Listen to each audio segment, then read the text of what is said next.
آج کے اس دور میں جب یہ ٹینشن، انگزائٹی، ڈپریشن بڑھ رہا ہے، باقاعدہ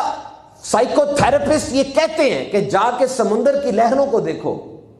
سمندر کی لہروں کو آتا دیکھو، اس پانی کو آبزرو کرو، سب کچھ چھوڑ کے باغ میں چلے جاؤ اور نئے نئے پرندوں کی جو آوازیں آتی ہیں ان آوازوں کو سنو، ابھرتے ہوئے سورج کو دیکھو، ڈوبتے ہوئے سورج کو دیکھو، ان چیزوں کو فوکس کر کے دیکھو، تمہارے دماغ میں جتنی ٹینشن ہے نا وہ چھٹنا شروع ہو جائیں گی۔ اور ذہن نصیب اس وقت اللہ کی تسبیح پڑھو،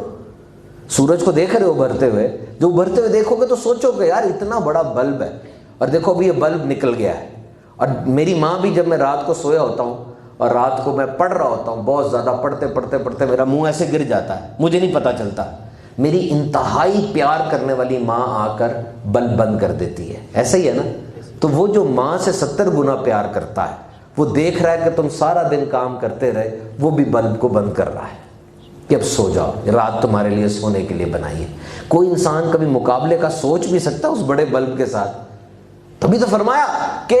جب بھی تم کسی چیز کو دیکھو اللہ کا ذکر کرو، کنفیوز نہ ہو جانا۔ تم بڑے پہاڑ کو دیکھتے ہو، بہت بڑے پہاڑ کو، عالی شان پہاڑ کو، تم ڈر جاتے ہو، اس پہاڑ کی ہیبت تمہارے دل پہ طاری ہونے لگتی ہے، لیکن فوراً کہو اللہ اکبر، کہ مالک یہ پہاڑ جتنا بھی بڑا اور ہیبت ناک ہو جائے، اللہ اکبر، بڑا تو ہی ہے، بڑا تو ہے،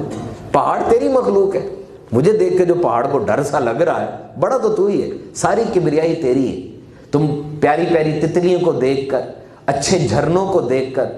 سوئٹزرلینڈ کی شام کو دیکھ کر، وہ جو فلیکس بن جاتے ہیں برف کے، بڑے پیارے لگتے ہیں، ان کو گرتے دیکھ کر اگر میسمرائز ہو جاؤ، ان کی خوبصورتی میں گم ہونے لگو، تو فوراً کہو سبحان اللہ، مالک